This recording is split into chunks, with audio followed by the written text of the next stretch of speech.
Halo semuanya, kembali lagi bersama saya Johan di Juna Trading ID. Jadi pada kesempatan video kali ini, saya akan buat lagi atau saya akan bahas untuk update dari pergerakan harga XAUUSD. Ya, yang dimana kalau kita perhatikan XAUUSD ini hari ini cenderung untuk melakukan sideways ya. Di sini ya kalau kita lihat nih, karena kan candlenya doji. Untuk candle weekly ya, ini kan candle weekly. Nah, di candle weekly ini, kalau kita perhatikan di sini dia cenderung untuk melakukan sideways, karena kan untuk naik dan turunnya itu hampir sama ya. Lalu dia juga masih tertahan di area 1783 untuk penutupannya. Dan kalau kita perhatikan secara tren, ya secara tren itu masih sama seperti pada video-video sebelumnya. Ya, jadi dia masih downtrend. Dan untuk volume penjualannya, kalau kita perhatikan di sini volume penjualan itu meningkat. Jadi ini minggu pertama, ya volume penjualannya yang warna merah ini. Volume kedua, ya minggu kedua, ya volume seller itu meningkat dari minggu sebelumnya. Lalu yang ini, ya walaupun candle doji, tapi peningkatan volume sellernya itu cukup besar kalau saya perhatikan. Ya, di sini volume sellernya cukup besar meningkat. Ya, nih kita bisa lihat nih, dia naik ya. Saat nih tuh tahapannya naik ya, walaupun si candlenya makin turun. Nah ini kalau kita lihat di secara weekly ya, ini menunjukkan adanya tekanan seller yang cukup besar di minggu kemarin. Makanya harga itu bisa lebih cenderung untuk turun. Lalu kalau kita perhatikan lagi di time frame daily-nya, ya di time frame daily-nya ini, volume buyer-nya itu sudah cukup besar di sini kalau kita lihat. Ya, hanya saja volume buyer ini belum bisa makan satu volume seller yang di sini. Nah, biasanya volume seller yang di sini ya menunjukkan adanya tekanan seller yang begitu besar. Makanya walaupun ada volume buy, tapi harga itu tetap ditekan turun ke bawah. Biasanya dia akan mencari support atau resisten yang cukup kuat dulu ya.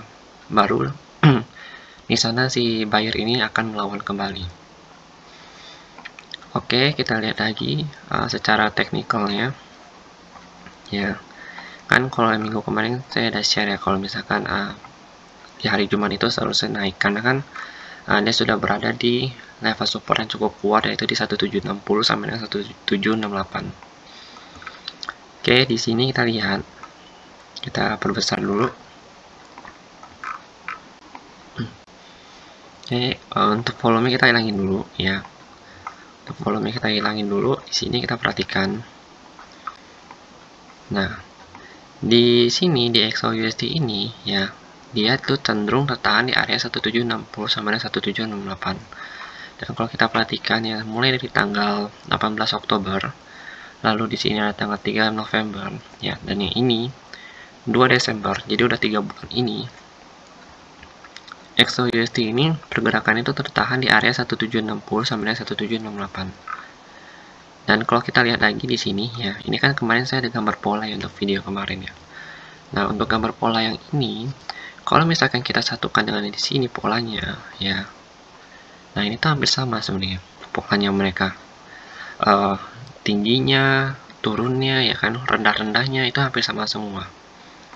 Hanya saja untuk pola yang ini ya, dia harus breakout dulu dari 1790 sampai 17696 ini, baru dia bisa lanjut lagi ke atas. Jadi kalau dia nggak bisa breakout dari sini nih, ini yang base utamanya ya, atau supply element utamanya itu ada di 1790 sampai dengan 1796. Nah, kalau dia masih belum bisa breakout dari sini, otomatis harga itu akan cenderung ke bawah lagi. Kenapa? Karena di sini kita perhatikan ya, tahanan dia itu kalau di time frame besar ya, tahanan dia kalau di time frame besar itu adanya di 1790 sampai 1796. Oke, tahanan dia di time frame besar itu ada di situ. Dan untuk 1785 1788 ini ya, itu adanya di time frame yang lebih kecil, yaitu time frame 1 jam dan juga 4 jam. Nah, di sini kalau kita melihat price actionnya atau price targetnya itu ada di sini 1790 1796. Makanya next candle, kalau misalkan next candle-nya nih ya, jadi kalau misalkan next candle-nya ini dia naik ya, misalkan next candle dia naik, maka ada kemungkinan besar dia untuk naik ke sini ya, ada kemungkinan naik ke sini untuk ngejar target yang di sini 1790, 1796.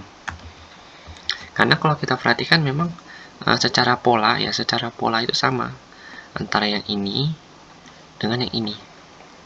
Dan bahkan mereka ini ya, kalau kita lihat ya di sini sama-sama melakukan reversal atau retracement ya di daerah sini 1760 sampai 1768. Ini merupakan area demand yang cukup kuat yang udah menahan pergerakan harga SAUSD ini selama 3 bulan. Ya, jadi pada saat kemarin kan yang bulan November dia naik ya, dia kena ini langsung naik tinggi banget ya, sampai ke harga paling tinggi itu 1877. Nah, paling tingginya di situ. Jadi kemungkinan besar kalau dia mau naik lagi, ya kemungkinan dia akan ke area 1877 atau di 1843-nya. Tapi kalau saya lihat di time frame yang 4 jam, dia ini ada tahanan ya atau supply area di area 1843 sampai 1849 ya. Dan saat ini di time frame yang lebih kecil ya, seperti yang 4 jam ini, harga itu cenderung tertahan di area 1785 1788. Oke, harga cenderung tertahan di area sini. Kalau kita lihat lagi di sini, kenapa harga itu cenderung tertahan? Yaitu karena kalau kita lihat di sini ini ada base ya, kalau di candle 1 jam ini ada base. Nah, pada saat dia menyentuh base ini, dia langsung turun ke bawah. Hanya saja penurunan ini masih cukup tertahan ya, masih yang artinya kenaikan dia juga masih cukup kuat untuk melanjutkan kenaikan dia. Oke, kita bahas dulu yang 4 jam. Nah, karena base ini juga bertepatan dengan trendline-nya dia, ya ini kan trendline-nya dia nih, jadi bertepatan dengan trendline-nya dia.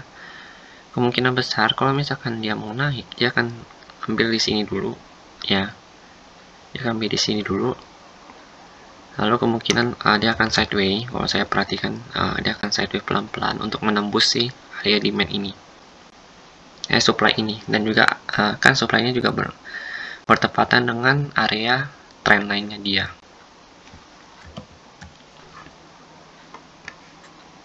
Nah, kalau dia mau naik ya, kemungkinan dia akan turun dulu ke sini ya. Baru dia lanjut naik ke atas. Itu ada di level harga 1773 sampai 1778. Nah, kalau kita lihat ini kan sebenarnya ini ada retracement-nya dia nih. Ya, kalau dia naik, kalau kita ukur menggunakan Fibo, nah area ini ya, area yang ini nih, yang 17, dan bentar,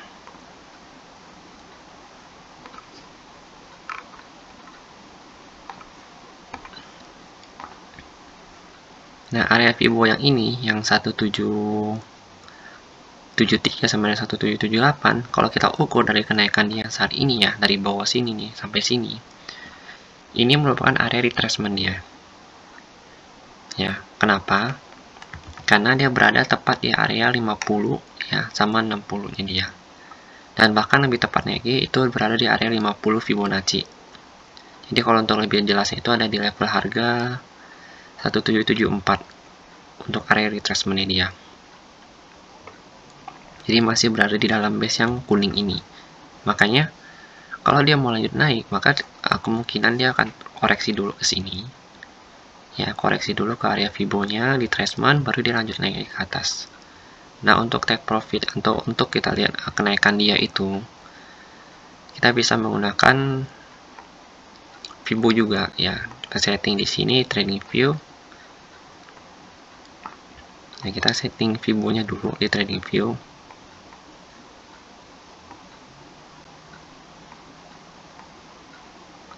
Sebentar.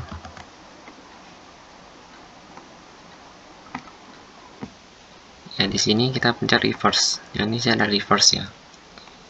Nah, kita perhatikan kira-kira Fibo itu akan naik sampai ke sini 1800 ya 1800. Lalu dia akan naik lagi ke, kalau misalkan dia coba dia menembus area ini, kalau dia menembus area ini, maka next target dia itu ada di level harga ini 1825. Nah, untuk 1825 ini bertepatan dengan yang ini, area ordernya dia atau area supply-nya, demand dia sebelum dia naik tinggi itu nih. Ya, sebelum dia naik tinggi nih, ini kan ada demand area. Nah, kalau dia tembus ini ya, kalau dia tembus 1804, maka kemungkinan besar dia akan ke sini.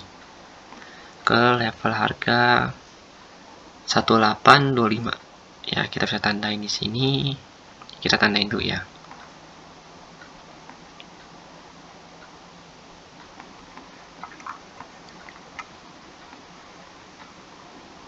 Nah, kemungkinan dia akan ke sini kalau dia naik terus ya. Tapi ini kan belum pasti, ini hanya analisa saja, jadi kemungkinan besar juga analisa ini bisa saja salah. Kan kalau kita ini kan sebagai trader ya harus bisa analis sebaik mungkin ya, dan mengantisipasi setiap kejadian yang ada untuk harga di market ini. Oke, kurang lebih ada di sini. Kalau dia naik, kalau kita ukur menggunakan Fibo-nya, kan ini pasti Fibo 261.80 ya. Nah, saat ini price-nya itu ada di level harga 1783. Kalau misalkan dia mau naik lagi, itu kemungkinan besar dia butuh sekitar beberapa minggu kalau dia mau naik ke sini. Atau mungkin dia bisa naik ke sini itu dalam waktu 1-2 minggu kalau dia mau naik. Memang kalau kita perhatikan base yang ini nih, base yang harga 1804 ini sampai 1813 ya. Ini adalah area base yang cukup kuat juga untuk dia, dimana kalau kita lihat sudah sekitar 2 kali ya, setiap dia kena base ini dia langsung turun banyak. Oke. Nah, mungkin nanti yang ketiga ini kita juga jangan langsung open sell di daerah sini ya, karena agak riskan. Karena setiap base yang semakin sering diuji ya, atau area supply yang sering diuji, atau area resisten yang sering diuji, pada saat ditembus sama harga itu akan sama kuatnya pada saat dia menjadi area resisten. Jadi resisten become support. Jadi sama kuatnya, jadi support itu sama kuatnya pada saat dia menjadi resisten. Memang kalau kita perhatikan di sini secara visual ya, buyer ini memang masih berkuasa ya, dimana kita lihat di sini candle-nya si seller ini diblok sama dia, lalu dia naikin harganya, dan volume itu cukup besar. Nah, ini mungkin bisa aja dia melakukan retracement dulu ya, dia koreksi. Jadi retracement itu adalah koreksi secara teknikal. Retracement itu berbeda dengan reversal. Kalau reversal itu adalah merubah pergerakan harga. Jadi kalau reversal itu tuh seperti ini ya contohnya. Ini kan dia downtrend. Nah, ini kalau dia naik lagi ke sini ya, berarti dia uptrend. Nah, itu namanya reversal. Tapi kalau retracement itu misalkan harga lagi naik nih. Nah, naik ini dia turun.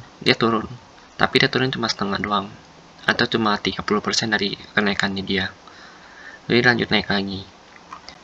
Nah, jadi dia tertahan di area supportnya dia. Resistannya sini berubah menjadi support. Nah, itu namanya retracement. Jadi retracement itu hanya koreksi secara teknikal. Kalau misalkan dia ditolak sama retracementnya, yaitu dia akan lanjut lagi untuk mencari retracement yang lainnya. Jadi dia akan terus mencari retracement yang berikutnya. Sama halnya dengan konsep supply dan demand area. Jadi ketika dia ditolak sama area supply yang di atas ini misalkan ya, dia ditolak sama area supply yang 1804 sampai 1813 ini, kan dia turun tuh. Ya otomatis kalau dia turun, dia akan terus turun ya, sampai dia benar-benar menemukan area supply demand yang bisa menopang harga dia untuk naik lagi ke atas. Nah, kalau kita perhatikan pada saat dia turun, dia sempat bertahan di area 1773 ya, sampai 1778 ini. Lalu dia naik, ditolak lagi sama 1790 sampai 1796 ini nih, ditolak lagi sama area ini, sehingga dia langsung lanjut turun ya. Kalau lanjut turun lagi ke 1773 sampai 1778. Hanya saja di daerah ini dia nggak kuat area supply-nya, area demand-nya. Makanya dia lanjut turun lagi sampai dia benar-benar menemukan area demand yang kuat untuk menopang harganya kembali ke atas. Nah, konsepnya begitu. Jadi kalau misalkan kita udah trading, kayak kita lagi trading, kita nemuin nih area supply, ya kan? Kita main area demand. Terus ini bawah lagi ada area supply. Ketika harga itu di-reject dari area, harga naik nih, kan naik sideways. Dia turun, tapi di sini ada kena supply, ada kena demand. Nah, demandnya ini nggak kuat untuk menopang harganya dia, nggak kuat untuk menopang rejection dari yang atas ini nih, ya. Dia nggak kuat menopang, makanya dia menjebol ke bawah, atau dia turun lagi ke bawah. Di sini dia breakout. Nah, kita tinggal tunggu lagi nih. Kalau area demand yang ini kuat, ya otomatis dia akan reversal. Tapi kalau demand area yang ini nggak kuat, maka otomatis dia akan terus turun terus ya, benar-benar turun terus sampai mungkin dia akan mencari area retracement yang atau area demand kuat untuk dia. Jadi misalkan 1750 ini yang mendekati 1750, 1760 ini adalah area demand yang kuat. Makanya dia bertahan di sini ya, buyernya ini ada di sini semua menunggu sampai benar-benar harga itu dinaikin lagi ke atas sama dia. Jadi konsep pasar tuh begitu. Kalau sellernya lebih kuat, ya otomatis harga itu akan terus turun. Harga akan terus turun sampai benar-benar turun banget ya. Harga itu akan turun terus sampai dia mencari di mana kira-kira ada buyer yang mau membelinya. Jadi misalkan harga emas itu ada di 1812. Bagi buyer ini kemahalan nih. Makanya si seller ini berkuasa atas harga. Dia turunin terus harganya, dia cari lagi. Kira-kira di sini ada yang mau beli nggak ya base yang ini? Oh, nggak ada yang mau beli lagi nih, turunin lagi ke harganya ke bawah. Kira-kira di sini ada yang mau beli nggak? Oh, ternyata ada yang beli, tapi minat belinya masih kurang. Oke, kita turunin lagi harganya. Turunin lagi sampai ke area 1760, 1750 ini. Oh, ternyata daerah sini nih bayarnya suka. Ya, pasar suka dengan harga ini, ya buyer suka. Jadinya buyer beli dan buyer menaikkan harganya ke atas. Jadi sebenarnya konsep trading itu begitu kalau kita menggunakan supply dan demand area. Cukup logikanya itu kira-kira sistem tawar-menawar di pasar itu deal atau enggak. Selama harga itu deal, maka buyer sepakat untuk menaikkan harganya kembali ke atas. Lalu kalau yang saya perhatikan di sini ya, untuk XAUUSD ini memang dia condong untuk naik lagi ke atas. Karena kan kita lihat di sini itu historinya kan begini ya, setiap dia sudah melakukan sideways atau dia melakukan penurunan ya, lalu dia kena area 1760 ya, itu cenderung untuk naik ke atas. Jadi kita melihat dari histori yang ada. Kalau yang saya baca di buku ya, itu technical analysis itu bilang kalau price itu akan repeat dengan sendirinya. Jadi harga secara teknikal di dalam pasar itu akan mengulangin kejadian yang sama seperti sebelumnya. Itu saya baca di buku Mega Profit ya, Technical Analysis Mega Profit, dari si penulisnya itu Bapak Edianto Ong. Saya baca di situ dan saya juga belajar banyak dari bukunya beliau. Bukunya itu benar-benar bagus ya. Jadi kalau kalian mau beli buku itu, kalian bisa cari di Gramedia. Itu ada semua di Gramedia. Saya juga belinya di Gramedia. Oke, di sini jadi kalau itu harga cenderung untuk melakukan retracement ke bawah dulu ya di 1773, baru dia lanjut naik ke atas. Jadi itu untuk skenario buy-nya. Karena kan kalau kita perhatikan di sini sama ya. Oke. Lalu next-nya itu kalau misalkan dia turun ya, dan tadi skenario buy, kalau misalkan dia turun, berarti otomatis dia akan menembus area ini 1773, 1778 ya, yang artinya si bayarnya ini nggak sepakat nih harga di sini. Berarti seller mau nggak mau cari lagi harga bawah supaya si buyer ini mau membelinya. Nah, kemungkinan besar harga bawahnya ini ketika sekitar harga udah turun ke sini, kemungkinan besar si buyer mau nunggu lagi di sini untuk naikin harga ke atas. Atau kalau misalkan daerah ini dijebol ya, atau daerah tembus, Karena kemungkinan besar ya harga itu akan sedikit reject di area 1750.20 ini ya. Karena kan di 1750.20 ini juga kalau kita perhatikan menjadi area daily supportnya dia. Ya, setiap dia menyentuh area sini dia langsung naik tinggi ke atas. Kita juga bisa perhatikan di sini ya, setiap dia menjebol area ini dia langsung turun ke bawah. Tapi ketika dia sudah naik lagi ke area ini, ya cenderung untuk lari ke atas. Oke. Jadi untuk menggunakan konsep demand dan supply area itu konsepnya begitu ya, kita harus paham dulu konsep pasarnya bagaimana, lalu kita paham dulu kalau konsep si XYUSD bagaimana. Oke. Mungkin sekian dulu penjelasan dari saya, dan jika memang ada yang salah atau misalkan ada yang kurang, bisa kalian tambahkan di kolom komentar. Terima kasih dan sampai jumpa pada video berikutnya.